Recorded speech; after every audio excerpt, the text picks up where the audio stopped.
c'est difficile de passer à côté. Sauf que là, malheureusement pour lui, je ne souhaite pas de malheur à personne, mais Allen fait en sorte que... La performance de Allen dimanche contre les Blues fait en sorte que on ne peut pas faire autrement là, que de se reposer la question là, de qu'est-ce qu'on fait avec ça, ce ménage à trois-là. Marc-Antoine t'écrivait... Et c'est vrai, et ça aussi, c'est quelque chose qui a été dit dans le courant de la saison, parce que c'est une situation qui évoluait. C'était pas une mauvaise chose avant Noël. Ou enfin, non. C'était même presque... on a même dit à un moment donné que c'était étonnamment positif, cette situation-là. Mais en quoi c'est tant de mauvaises choses maintenant? On va en parler, là, mais toi, tu trouves que c'est vraiment... Moi, ça fait 2 semaines que je trouve que c'est une mauvaise chose. Ben là, d'abord, comment il s'appelle, l'autre gardien? Je m'en rappelle même plus, tellement ça fait longtemps qu'on l'a pas vu jouer. Caden? Keith. Oui, le fils de Keith. Non, mais ça a de l'allure, ça, d'avoir un jeune défenseur, d'avoir un jeune gardien de but qui joue pas pendant des mois, pratiquement. Moi, je trouve ça problématique. Je trouve ça problématique que... c'est Kent Hughes qui disait on dit pas à Martin Saint-Louis quel gardien utiliser, mais on veut qu'il utilise les 3. C'est problématique. Ce gardien-là occupe une place qui pourrait valoir un rappel à un autre joueur. Tu pourrais avoir davantage de profondeur à d'autres positions. C'est problématique. Oui, je trouve ça problématique. As-tu d'autres questions? C'est une belle démonstration. As-tu d'autres questions? Non, c'est parce que je suis prêt, là. Mais c'est vrai que Caden Primo ne joue pas beaucoup. Son dernier départ remonte au 18 janvier. Donc, ça fait pratiquement un mois. Là. Ouais. Je pense pas que Samuel Montembeault en souffre tant que ça, par exemple. Parce que Montembeault joue quand même. Là. Ils ont augmenté sa charge de travail. C'est juste que là, c'est que toute la portion qui revient à un substitut maintenant doit être partagée en 2.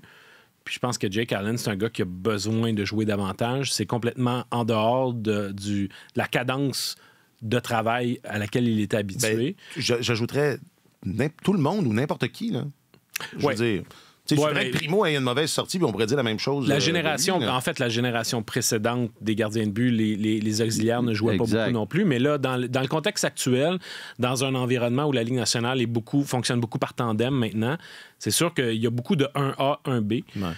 Puis Jake Allen, quand il est au sommet de son travail, au sommet de ses capacités, c'est un très bon gardien de but de tandem, justement. T'sais. Alors... à cet effet-là, lui, il n'a pas eu une grande saison l'année dernière, puis je pense qu'il y avait des grandes attentes pour essayer de se remettre en selle puis pouvoir retrouver le niveau auquel il aspire. Puis cette année, ça n'a juste pas fonctionné pour lui.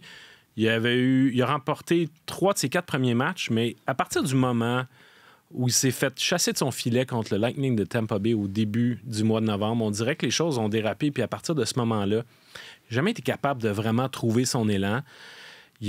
Ça arrive souvent qu'il donne des buts tôt dans le match. C'est arrivé 3 fois, dont contre Tampa, puis en fin de semaine contre les Blues, où il a donné au moins 3 buts en première période. Fait que, tu sais, à un moment donné, il commence lentement. Tu dis, il donne pas une chance à son équipe de gagner. Puis à un moment donné, la majorité du temps, ce qu'on voyait, c'est qu'il se replaçait à mesure que le match avançait. Sauf que le Canadien jouait quand même du hockey de rattrapage. Là, en fin de semaine, ce qui a frappé... Ce qui était évident, c'est qu'il ne s'est pas replacé au courant des 60 minutes. C'était douloureux parce que c'était contre son ancienne équipe. Je pense qu'il y avait ses coéquipiers le savaient que c'était un match qui était important à ses yeux. Et là, on se retrouve... Je comprends que tu t'en parles aujourd'hui parce que là, ça sert ni Primo et ça ne sert plus à Allen. Et dans l'intervalle... T'sais, le fait qu'il y ait 3 gardiens de but, on se disait, ben là, le Canadien va en échanger un. Il y a des besoins dans d'autres équipes. Mais sauf qu'il y a des équipes qui, plus tôt dans la saison, se disaient on gagnerait à aller chercher un nouveau gardien. Ils ont préféré être patientes, ces équipes-là. Rappelons-nous les Lightning de Tampa Bay qui, en l'absence de Vasilevskiy, se disent nous, on va garder notre jeune Johansson puis on va rouler avec. Il y a d'autres équipes qui ont dit on va se montrer patiente. Stuart Skinner avec Edmonton s'est replacé. Il y a d'autres situations comme ça, ce qui fait que Allen, lui, a graduellement dérivé de sa saison.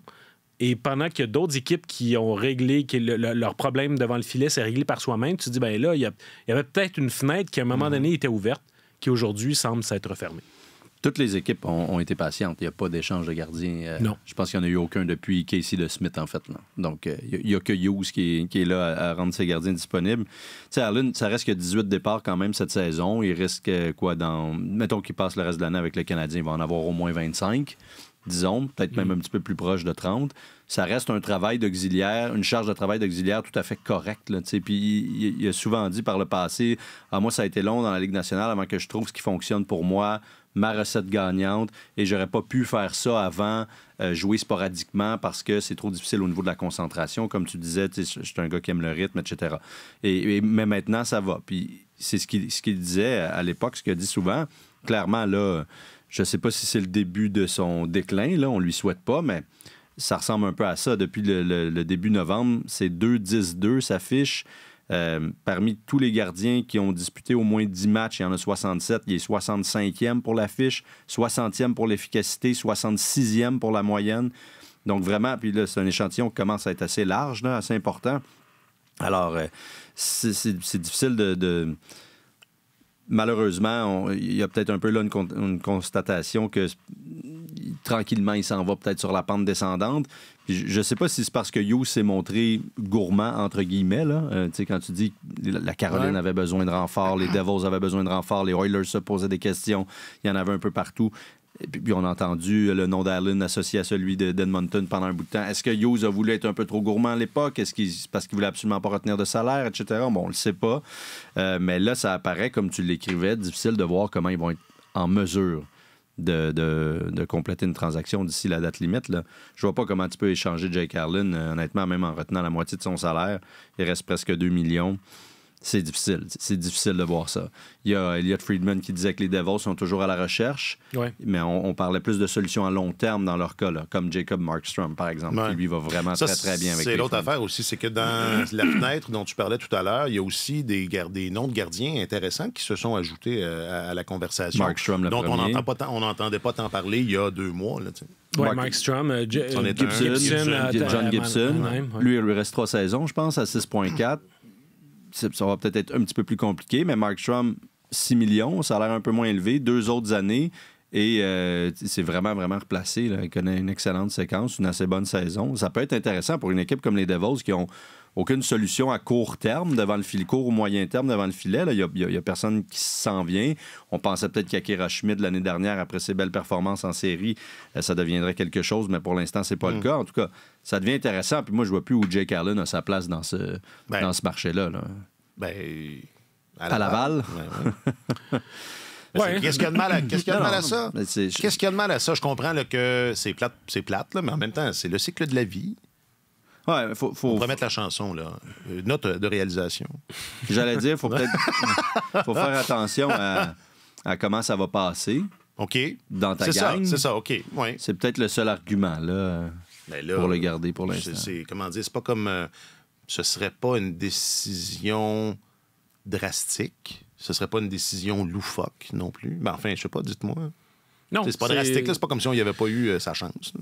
Non, mais sauf qu'en même temps, il y a toujours un équilibre à préserver dans le vestiaire, puis on dira il faut pas surestimer cet aspect-là, mais il faut quand même en tenir compte, surtout quand il s'agit d'un des rares vétérans influents et respectés dans une jeune équipe comme le Canadien.